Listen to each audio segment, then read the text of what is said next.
ಧಾರವಾಡದಲ್ಲಿಯೂ ಭುಗಿಲೆದ್ದ ಆಕ್ರೋಶ. ನೇಹಾ ಕೊಲೆ ಆರೋಪಿಗಳಿಗೆ ಗಲ್ಲು ಶಿಕ್ಷೆಗೆ ಆಗ್ರಹ. ಕಳೆದ ದಿನ ಹುಬ್ಬಳ್ಳಿಯ ಬಿಬಿ ಕ್ಯಾಂಪ್ನಲ್ಲಿ ನಡೆದಿದ್ದ ವಿದ್ಯಾರ್ಥಿನಿ ನೇಹಾ ಹತ್ಯೆ ಖಂಡಿಸಿ ಧಾರವಾಡದಲ್ಲಿಯೂ ಆಕ್ರೋಶ ಭುಗಿಲೆದ್ದು ಕೊಲೆ ಆರೋಪಿಗೆ ಗಲ್ಲು ಶಿಕ್ಷೆ ಆಗುವಂತೆ ಆಗ್ರಹಿಸಿದರು.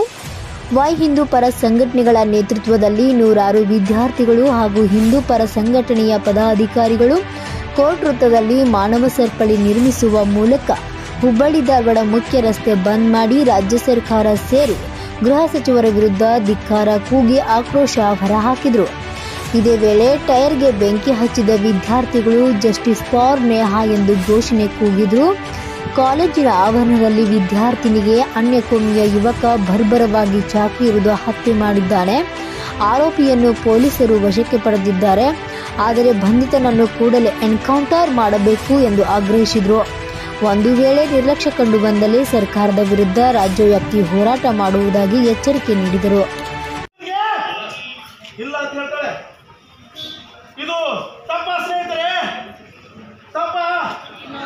ಒಂದು ಹುಡುಗಿಗೆ ತನ್ನ ಬಾಳನ್ನ ರೂಪಿಸಿಕೊಳ್ಳಿಕ್ಕೆ ಡಾಕ್ಟರ್ ಬಾಬಾ ಸಾಹೇಬ್ ಅಂಬೇಡ್ಕರ್ ಬರೆದ ಸಂವಿಧಾನದಲ್ಲಿ ಅನುಕೂಲತೆ ಇಲ್ವಾ?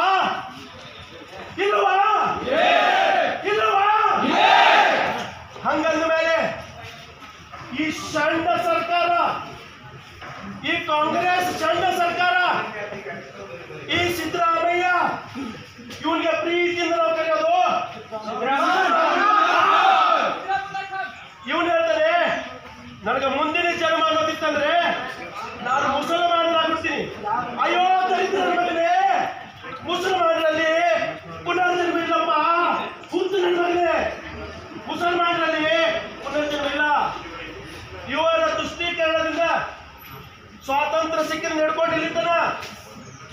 ಸ್ವಾತಂತ್ರ್ಯ ಸಿಕ್ಕಿದ ಮೇಲೆ ಆಗಬಾರ್ದು. ಇಲ್ಲಿ ಯಾವುದೇ ಒಂದು ಸಮಾಜದಲ್ಲಿ, ಯಾವುದೇ ಒಂದು ದೇಶದಲ್ಲಿ ಅಥವಾ ಯಾವುದೇ ಒಂದು ರಾಜ್ಯದಲ್ಲಿ ಇಂಥದ್ದು ಆಗಬಾರ್ದು. ವಿಶೇಷವಾಗಿ ಇದು ಒಂದು ಇನ್ನೊಮ್ಮೆ ಆಕ್ಟ್ ನಾನು ವೈಯಕ್ತಿಕವಾಗಿ ಖಂಡನೆ ಮಾಡ್ತೀನಿ.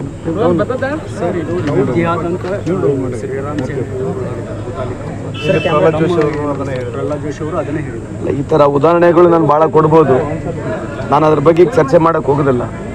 ಯಾಕಂದ್ರೆ ಈ ತರ ಇನ್ಸಿಡೆಂಟ್ಸ್ ಆದಾಗ ನಮ್ಮಲ್ಲಿ ಒಂದು ಸೆನ್ಸಿಟಿವ್ನೆಸ್ ಇರಬೇಕು.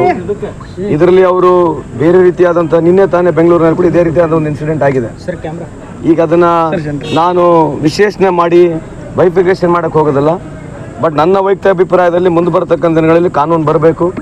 ಇಂಥವ್ರು ಯಾರು ಮಾಡ್ತಾರೆ ಅವ್ರಿಗೆ ಎನ್ಕೌಂಟರ್ ಆಗ್ತಕ್ಕಂಥದ್ದು ಒಂದು ಕಾನೂನು ಬಂದ್ಬಿಟ್ಟು ಈ ದೇಶದಲ್ಲಿ ಅನುಕೂಲ ಆಗುತ್ತೆ ಅಂತ ನನ್ನ ವೈಯಕ್ತಿಕ ಅಭಿಪ್ರಾಯ. Let us not blame anybody.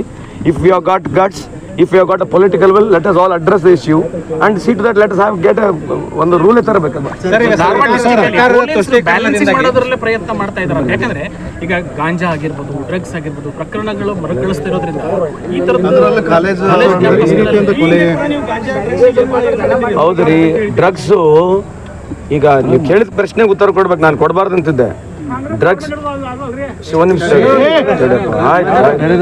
Drugs ಬರ್ಲಿಕ್ಕೆ ಅಲ್ಲ, ಡ್ರಗ್ಸ್ ಬರ್ತಕ್ಕಂಥದ್ದು ಬರೀ ಸ್ಟೇಟ್ ಇಶ್ಯೂ ಅಲ್ಲ, ಕೋರ್ಟ್ಲಿಂದ ಕೂಡ ಡ್ರಗ್ಸ್ ಬರ್ತದೆ.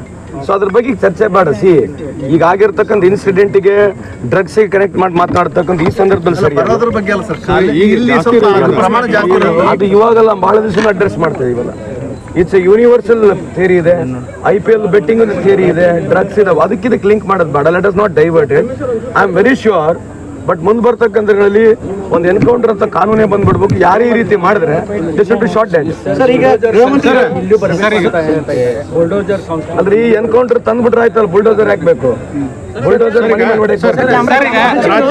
ರಾಜ್ಯದಲ್ಲಿ ಕಾಂಗ್ರೆಸ್ ಕಾರಣದಿಂದಾಗಿ ಆರೋಪಿಗಳಿಗೆ ಪ್ರಚೋದನೆ ಸಿಗ್ತಾ ಇದೆ, ತುಷ್ಟೀಕರಣ ಈಗ ನಾನೀಗ ಸ್ಟ್ಯಾಟಿಸ್ಟಿಕ್ಸ್ ಕೊಟ್ಬಿಡ್ಬೋದು. ಸ್ಟ್ಯಾಟಿಸ್ಟಿಕ್ಸ್ ಕೊಟ್ರೆ ಸರಿ ಆಗೋದಿಲ್ಲ. ಬಂದ್ರೆ ಇನ್ಸಿಡೆಂಟ್ ಬೇರೆ ಇದೆ. ಈ ಇನ್ಸಿಡೆಂಟ್ಗಿಂತ ಜಾಸ್ತಿ ಇದನ್ನ ಪೊಲಿಟಿಸೈಸ್ ಮಾಡಬೇಕೆಂಬ ಉದ್ದೇಶ ಇದೆ. ಇನ್ಸಿಡೆಂಟ್ ಇರ್ತಕ್ಕಂಥದ್ದು we should have feeling for that family. Feeling for the family ಇರಬೇಕು. ಈ ಫೀಲಿಂಗ್ ಫಾರ್ ದ ಫ್ಯಾಮಿಲಿ ಬಿಟ್ಟು ಇದು ಇಶ್ಯೂ ತಗೊಂಡು ಪೊಲಿಟಿಕ್ಸ್ ಮಾಡಕ್ಕೆ ನಾನು ಹೋಗಕ್ಕೆ ಬರೋದಿಲ್ಲ. ನಾನು ಮಾತಾಡೋಕೆ ಆಗೋದಿಲ್ಲ. ಯಾಕೆ ಹೇಳ್ತಾ ಇದೀವಿ ಅಂದ್ರೆ, ನಿನ್ನೆ ಪ್ರಹ್ಲಾದ್ ಜೋಶಿ ಅವರು, ಇವತ್ತು ಬೊಮ್ಮಾಯಿ ಅವರು, ಆಗಲ್ ಪ್ರಮೋದ್ ಮುತಾಲಿಕ್ ಅವರು ಎಲ್ಲ ಹೇಳಿದ್ದು ಒಂದೇ, ಲವ್ ಜಿಹಾದ್ ಆ್ಯಂಗಲ್ ಇದೆ. ಹುಡುಗಿಯನ್ನ ಡೈವರ್ಟ್ ಮಾಡಬೇಕು, ಪ್ರೀತಿಸಿ ಅಂತೇಳಿ ಪ್ರಯತ್ನ ಮಾಡಿದ್ರು. ಆಗದಿದ್ದಕ್ಕೆ ಕೊಲೆ ಮಾಡಿದ್ರು. SIT ತನಿಖೆಗೆ ಒಪ್ಪಿಸಿ ಅಂತ ಕೇಳ್ತಾ ಇದ್ದಾರೆ. ಈಗ ತನಿಖೆ ಬಗ್ಗೆ ಅದನ್ನೆಲ್ಲ ಮುಂದೆ ಮಾತನಾಡೋಣ. ಈಗ ಅವ್ರ ಕಮೆಂಟ್ಸ್ ಏನಿದೆ, ಲವ್ ಜಿಹಾದ್ ಅಂತಕ್ಕಂಥ ಕಮೆಂಟ್ ಇದೆ. ಇದನ್ನೇನು ಅರ್ಥ ಏನು? ಸೊ ಈ ಥರದ ಭಾಳ ಇನ್ಸಿಡೆಂಟ್ಸ್ ಎಲ್ಲ ಸಮಾಜದಲ್ಲಿ ಆಗ್ತವೆ. ಈಗ ಬಂದಿರತಕ್ಕಂಥದ್ದು ನಿಮಗೆ ಗೊತ್ತಿದೆ. I don't want to cross the line and speak. ಯಾಕಂದ್ರೆ ಈಗ ಬಂದಿರತಕ್ಕಂಥ ಇಶ್ಯೂ ಸಾಂತ್ವನ ಆಗ್ಬೇಕು ಫ್ಯಾಮಿಲಿಗೆ. ಯಾರು ತಪ್ಪಿದ್ರೆ ಅವನಿಗೆ ಕಠಿಣ ಕ್ರಮ ಆಗಬೇಕು, ಶಿಕ್ಷೆ ಆಗ್ಬೇಕಂತದ್ದು ಇದೆ. ಅದನ್ನು ಬಿಟ್ಕೊಂಡು ಮೇಲ್ ಮಾತನಾಡಿ ಏನು ಸಿಗುತ್ತಿದೆ? ಪೊಲಿಟಿಸೈಸ್ ಬಿಟ್ರೆ ಇನ್ನೇನು ಮಾಡ್ತಾರೆ? ಅಲ್ಲ ಸರ್, ಈಗ ಸರ್ಕಾರದ ತುಷ್ಟೀಕರಣ ಒಂದು ಸಮುದಾಯಕ್ಕೆ ಈ ರೀತಿ ಮಾಡ್ಲಿಕ್ಕೆ ಪ್ರಚೋದನೆ ಕೊಡ್ತಾ ಇದೆ ಅನ್ನೋದು, ಒಂದು ಸಮುದಾಯಕ್ಕೆ ಈ ರೀತಿ ಕ್ರೈಮ್ ಮಾಡ್ಲಿಕ್ಕೆ ಪ್ರಚೋದನೆ ಕೊಡ್ತಾ ಇರೋದಕ್ಕೆ ಕಾರಣ ಅದೇ ಹೇಳ್ತಾರೆ. ಯಾಕೆ ಮಾಡ್ಬೇಕಂತದ್ದು? ಇವತ್ತು ಸುಮ್ಮನೆ ಹೇಳ ನಿಮಗೆ ರಿಪೋರ್ಟು NCRB ರಿಪೋರ್ಟ್ ನೋಡಿದ್ರೆ ಮುಂಬೈ ಹೇಳ್ತಾ ಇದ್ರೆ ಇದು ಎರಡನೇ ಬಿಹಾರ ಆಗ್ತದೆ ಕರ್ನಾಟಕ ಅಂತ. ಎರಡನೇ ಬಿಹಾರ ಆಗ್ತಾ ಇದೆ ಕರ್ನಾಟಕ ಅಂತ. ಈಗ ಮೊದಲನೇ ಬಿಹಾರು, ಎರಡನೇ ಬಿಹಾರು, ಅದ್ರ ಬಗ್ಗೆ ನಾನು ಉತ್ತರ ಕೊಡಬೇಕು. ನಾನೀಗ ಪೊಲಿಟಿಕಲಿ ಸ್ಟ್ಯಾಟಿಸ್ಟಿಕ್ಸ್ ಹೋದ್ರೆ ಸುಮ್ಮನೆ ಆಗುತ್ತೆ, ಸರಿ ಆಗುತ್ತಲ್ಲ, ಅದ್ರ ಬಗ್ಗೆ ಬೇಡ. ಇದ್ರ ಬಗ್ಗೆ ಚರ್ಚೆ ಇಷ್ಟಕ್ಕೆ ಇರೋಣ ಅಂತ ಈ ಸಂದರ್ಭ ಕೇಳಿದ್ರೆ ಆಕಸ್ಮಿಕವಾಗಿ ಆಗಿರ್ತಕ್ಕಂಥದ್ದೇನು ರೆಗ್ಯುಲರ್ ಆಗುತ್ತೆ ಆಯ್ತು. ಅವ್ರು ಹೇಳಿರ್ತಕ್ಕಂಥ ಸರಿ ಇದೆ, ತಪ್ಪೇನಿದೆ?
ಸಂತೋಷ.